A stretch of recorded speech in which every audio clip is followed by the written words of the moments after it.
ती अत्यंत दुर्दैवी अशी मी त्या ठिकाणी मानतो।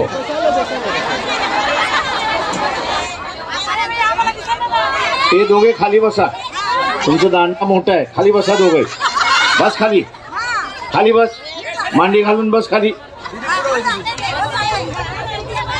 नाही तर नमाज पडतात तसं बस।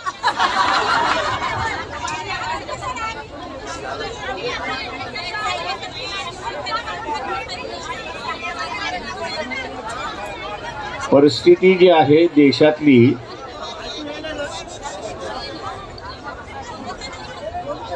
ही हळूहळू पूर्णपणे बिघडत चालली आहे, हे आपण लक्षात घ्या।